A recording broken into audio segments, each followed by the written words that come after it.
The morning my boss called me into his office, I was already having the worst week of my life. He slid a printed invitation across the desk. The company's annual gala. Black tie. Spouses and partners required. Then he said the words that changed everything. The promotion committee will be watching everyone that night. How you present yourself. Who you bring. He leaned forward. A man with no roots makes the board nervous, Daniel. I drove home in silence. I had exactly 24 hours, 0 options, and one thought running on a loop. I needed a girlfriend. By tomorrow night. I spent that entire evening staring at my phone like it owed me an answer. I scrolled through my contacts twice. My college friends were married, moved away, or both. My last relationship had ended 14 months ago over a voicemail I never returned. I wasn't proud of that. I wasn't proud of a lot of things that night. By midnight I had nothing. I set my phone face down on the counter and told myself to sleep. I didn't sleep. The next morning I walked into the office early, which I never did, because staying home felt worse than doing something useless. I made coffee I didn't drink. I sat at my desk and opened files I didn't read. That's when I noticed Maya. Maya Reeves sat 2 desks diagonally from mine. We had worked in the same department for 11 months. I knew she took her coffee black, that she arrived before anyone else, and that she had a habit of pressing her pen against her lower lip when she was thinking hard about something. I knew these things the way you know things about someone you've been quietly paying attention to without ever admitting it to yourself. She was reading something on her screen, completely still, completely focused. I watched her for a moment longer than I should have. Then I looked down at my desk. There was a folded piece of paper sitting on top of my keyboard. I didn't see her get up. I didn't hear footsteps. But when I looked back at her desk, she was already sitting down again, pen in hand, eyes on her screen. Like nothing had happened. I unfolded the note slowly. 2 words. Pick me. I read it 3 times. Then I looked at her. She didn't look up. But the corner of her mouth moved.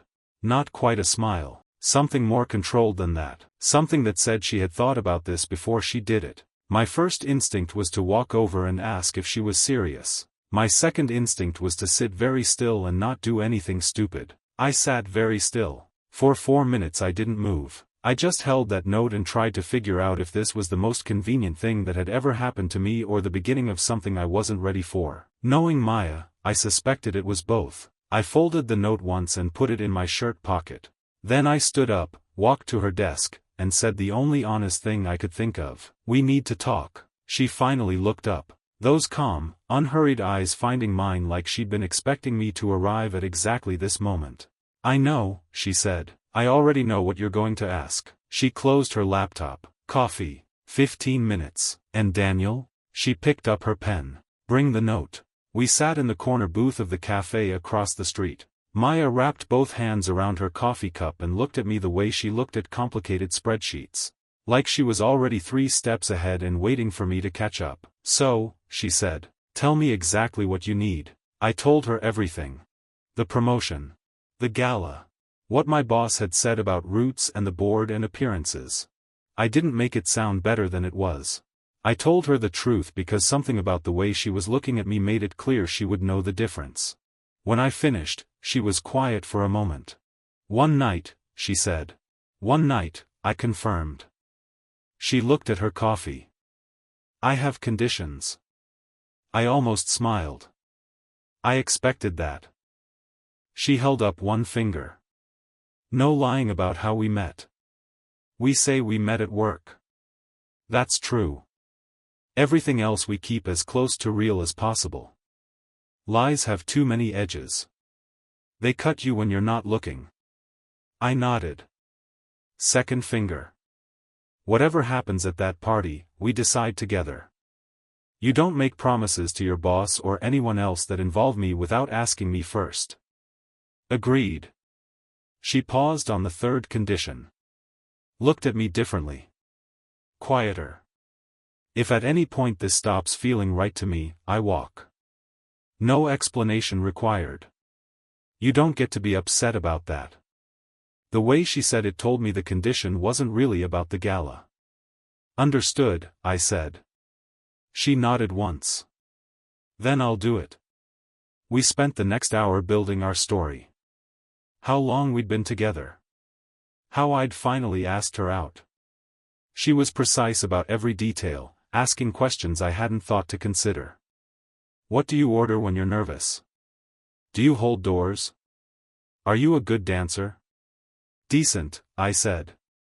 She raised an eyebrow. Define decent. I won't embarrass you. That's a very low bar, Daniel. It's an honest one. That made her laugh. A real one, quick and unguarded, gone almost before it arrived. I found myself wanting to say something else that might bring it back. When we stood to leave, she pulled on her coat and said without looking at me, "You know the strangest part about all of this?" What? She finally looked up. You could have asked anyone. There are women in that office who would have said yes before you finished the sentence.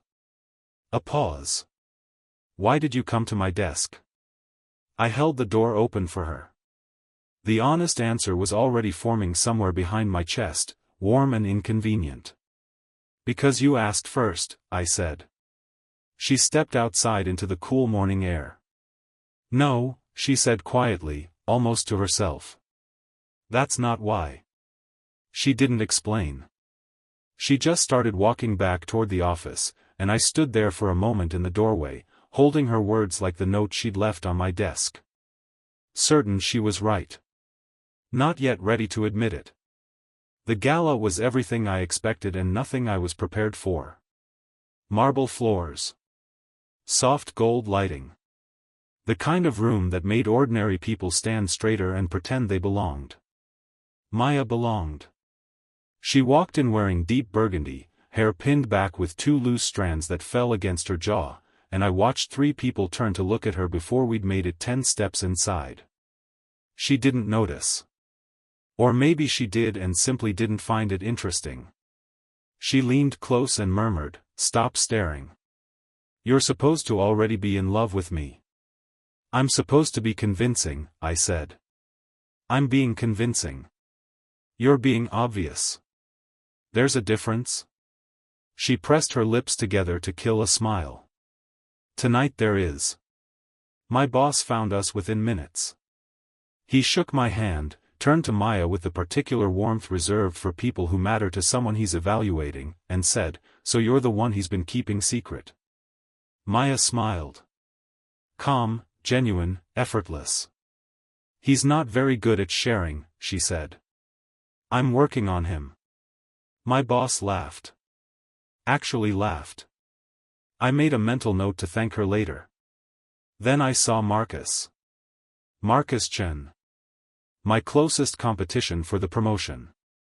He was already moving toward Maya with a glass of champagne and the confidence of someone who had never been told no by anyone worth asking. He handed her the glass before I could say anything and leaned in with a smile I recognized as deliberate. Something shifted in my chest. I told myself it was professional instinct. Competitive awareness. I knew that wasn't what it was. I reached Maya's side and she slipped her hand into mine without looking at me. Smooth, natural, like punctuation at the end of a sentence. Marcus glanced down at our hands and recalibrated his smile into something more neutral. "Nice to meet you," he said, and moved on. Maya squeezed my hand once, then loosened her grip without letting go entirely.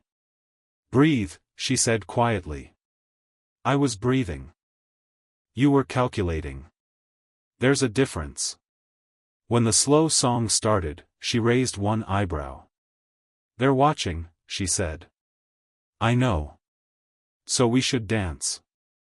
"I know." She waited. "Daniel. I'm deciding." "What is there to decide?" I looked at her. At the loose strands against her jaw. At the way she was watching me with those unhurried eyes that always seemed to know something I was still working out. "Nothing," I said. I took her hand properly and led her to the floor. She came without hesitation. Up close, she smelled like something warm and quiet that I couldn't name and knew I wouldn't forget. My hand found the small of her back. Hers rested on my shoulder with a certainty that made me feel like we had done this before in some version of things I hadn't lived yet. Halfway through the song she tilted her head up slightly. "Your boss's tie," she whispered, "looks like a spreadsheet someone gave up on." The laugh came before I could stop it. Loud enough that two couples near us glanced over. My boss, standing at the edge of the floor, smiled into his drink. Maya's eyes were bright with satisfaction. "See," she murmured. "Convincing." "That one was real," I said without thinking. She didn't answer immediately. Her fingers shifted slightly on my shoulder. "I know," she said finally. Soft. Careful. Like something she was handling gently because she understood it could break. The song continued. I stopped thinking about the promotion. I stopped thinking about Marcus. I stopped thinking about anything except the weight of her hand in mine and the specific, dangerous way this felt nothing like pretending and everything like something I was going to have to reckon with before the night was over. The night was going perfectly. Which should have been my first warning. My boss had introduced me to two members of the promotion committee. Maya had charmed both of them without trying, answering their questions with the same quiet precision she brought to everything, making me sound like someone worth betting on. Marcus had retreated to the far end of the room. The champagne was good. The night felt winnable. Then my colleague Richard found me at the bar. Richard was the kind of person who collected information the way other people collected receipts. Casually. Without apparent purpose. Until one day he handed you something you hadn't realized he'd been holding. He stood beside me and looked across the room at Maya. "She's wonderful," he said pleasantly. "She is," I agreed. "Funny," he said, "I've worked with you both for nearly a year and I never once saw you two together. Not a coffee. Not a lunch. Not even a conversation that lasted more than 2 minutes." He sipped his drink. "Relationships move fast these days, I suppose." He walked away before I could answer. I stood at the bar and felt the evening shift beneath me like furniture moved in the dark. I found Maya 20 minutes later near the far window, and something was wrong. She was standing straight, composed, exactly as she had been all evening. But her eyes were different. Something behind them had gone quiet in a way that had nothing to do with the party. "Hey," I said. "What happened?" "Nothing," she said. "I'm fine." "Maya." She looked at me. I said I'm fine, Daniel. But her voice had the careful flatness of someone managing something they hadn't planned to feel tonight. And there was the faintest trace of red at the corner of one eye, so slight that anyone who hadn't been paying attention to her face for 11 months would have missed it entirely. I had been paying attention. "Who were you talking to?" I asked quietly. She turned back to the window. "It doesn't matter." "It matters to me." She was quiet for a moment. Outside, the city moved in its indifferent way, lights and motion, people going somewhere. "There are things," she said finally, still looking at the window, "that I didn't plan to think about tonight." "Like what?" She pressed her lips together. "Like why I wrote that note." The words landed somewhere specific. I waited. The way she had taught me tonight without meaning to. Quietly. Without rushing what wasn't ready. But she shook her head slightly. Smoothed the front of her dress with one hand. "Not here," she said. She turned and looked at me with those careful eyes and the smile that was almost the real one but not quite. "We have a room full of people to convince," she said. "Later." She walked back toward the party. I stayed at the window for a moment. Outside the city moved on, indifferent and bright. Inside, something had shifted in a way I couldn't calculate or manage or prepare for. And the word later sat in my chest like a question I was suddenly terrified to hear the answer to. If you've ever watched someone smile through something that was quietly breaking them, you know exactly what I felt standing at that window. Drop a white heart in the comments. I'll see you on the other side of this. The gala ended at 11. We drove back in silence. Not the uncomfortable kind. The kind that happens when two people are both holding something and neither is ready to set it down yet. I parked outside her building and turned off the engine. Neither of us moved. The city hummed quietly around us. Streetlights made soft shapes on the dashboard. Maya was looking straight ahead, her hands folded in her lap, and I watched the small movement of her breathing and waited. "I had a plan," she said finally. "For tonight?" "For all of it." She turned to look at me. "When I wrote that note, I told myself it was practical. You needed someone. I could help. Clean, simple, contained. But?" She looked at her hands. "But I've been watching you for 11 months, Daniel. The way you stay late when someone else's project is behind. The way you never take credit in the room but always make sure the right person gets it after. The way you look at your work like it actually matters to you." A pause. "I wrote that note because I wanted one night of being close to something real before I left." The last word landed like a door closing. "Left," I repeated. She reached into her small bag and handed me a folded letter. Company letterhead. I didn't need to read past the first paragraph. A transfer. Another city. Effective in 3 weeks. A promotion of her own, quietly applied for months ago, approved without announcement. I looked up. "You're leaving." "I was leaving," she said. "I wanted one evening where I got to stand next to you without a reason. Without it meaning anything complicated." Her voice stayed steady but her hands didn't. "I didn't plan for it to feel like this." "Like what?" I asked quietly. She looked at me directly then. The way she looked at things she was taking seriously. Like something I don't want to walk away from. The streetlight moved through the windshield across her face and I thought about 11 months of diagonal desks and black coffee and a pen pressed against her lower lip and a note with 2 words that had rearranged something fundamental in my chest. "Why didn't you tell me?" I said. "Because if I told you," she said, "and you looked at me the way you're looking at me right now, I knew I'd have to make a decision I wasn't ready to make." I held the letter for a moment. Then I set it on the dashboard between us. "And now?" I asked. She looked at the letter. Then at me. Her breath came out slow and quiet, the kind that means something is being decided in real time, not performed, not managed, just felt and followed. "Now," she said, "I think I'm ready." The city continued its indifferent hum outside. But inside that car, in the space between her words and whatever came next, something had taken root. Quiet. Certain. The kind that doesn't ask permission. I know what it feels like to be standing at the edge of something real and not knowing if you should step forward. If you've ever been there, tell me in the comments. And if this story is finding you at the right moment, share it with someone who needs to hear it. I'll see you in the last part. 3 days after the gala, my boss called me into his office. The promotion was mine.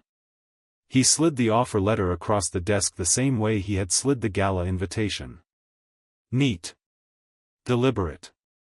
Like a conclusion to something that had been building for a long time. I looked at it. A month ago, this piece of paper was the only thing I wanted.